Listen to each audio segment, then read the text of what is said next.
चुनाव से जुड़े कुछ मिथक होते हैं और हर चुनाव में इन मिथकों को लेकर सस्पेंस बना रहता है कि ये टूटेंगे या फिर बरकरार रहेंगे। इस उपचुनाव में भी 3 सीटों से जुड़े मिथक थे जो टूटे नहीं बल्कि बरकरार रहे, जबकि एक सीट से जुड़ा मिथक टूट गया। सीटों से जुड़े मिथक पर थी सबकी नजर।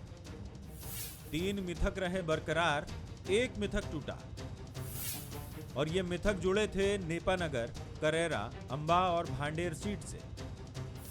1977 के चुनाव से ही नेपानगर सीट से जुड़ा मिथक रहा है कि जिस पार्टी का कैंडिडेट यहां से चुनाव जीतता है उसी पार्टी की सरकार प्रदेश में बनती है या बरकरार रहती है। इस बार भी नेपानगर से बीजेपी की सुमित्रा काजडेकर ने 26,000 से ज्यादा वोटों से जीत दर्ज करवाई और बीजेपी की सरकार बरकरार रही। 1977 से 2020 तक के चुनाव का आकलन करें तो बीजेपी ने 5 बार सीट जीती और 5 बार बीजेपी की सरकार बनी। वहीं कांग्रेस ने भी 5 बार यहां से जीत दर्ज की और 5 बार कांग्रेस की सरकार बनी। 2016 के उपचुनाव में भी यह मिथक बरकरार रहा। बीजेपी की मंजू दादू ने जीत दर्ज की थी, उस समय बीजेपी की सरकार थी और अब 2020 में सुमित्रा काजडेकर ने बीजेपी के टिकट पर चुनाव जीता तो भी बीजेपी की ही सरकार है। करेरा सीट की बात करें तो यहां की जनता ने कभी दूसरी बार उम्मीदवार को विधायक बनने का मौका नहीं दिया। 1985 का चुनाव अपवाद था।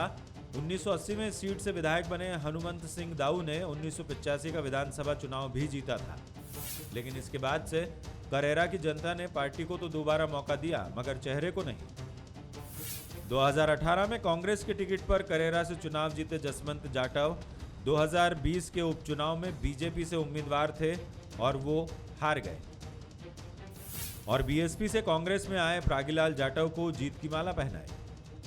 तीसरा मिथक सीट से नहीं बल्कि मंत्री पद से जुड़ा है और वो ये कि कृषि राज्य मंत्री का पद संभालने वाले मंत्री दूसरी बार चुनाव नहीं जीतते और ऐसा ही हुआ गिरिराज दंडोतिया के साथ। दंडोतिया को शिवराज कैबिनेट में कृषि राज्य मंत्री बनाया गया था और उनकी हार से यह मिथक बरकरार रहा। गिरिराज दंडोतिया के पहले कृषि राज्य मंत्री रहे हरेंद्रजीत सिंह बब्बू भी चुनाव हार चुके हैं और इसके बाद कृषि राज्य मंत्री रहे बृजेंद्र प्रताप सिंह को भी हार का सामना करना पड़ा था और अब गिरिराज दंडोतिया की हार हुई है। इन मिथकों के अलावा एक मिथक भांडेर सीट से जुड़ा था जो टूट गया। भांडेर सीट का मिथक था कि यहां दूसरी बार किसी चेहरे को जीत नहीं मिलती।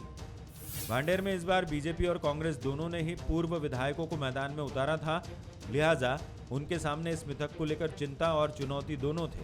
हालांकि भांडेर में बीजेपी और कांग्रेस के बीच कड़ी टक्कर हुई और बीजेपी की रक्षा संतराम सिरोनिया आखिरी दौर में जीत गई।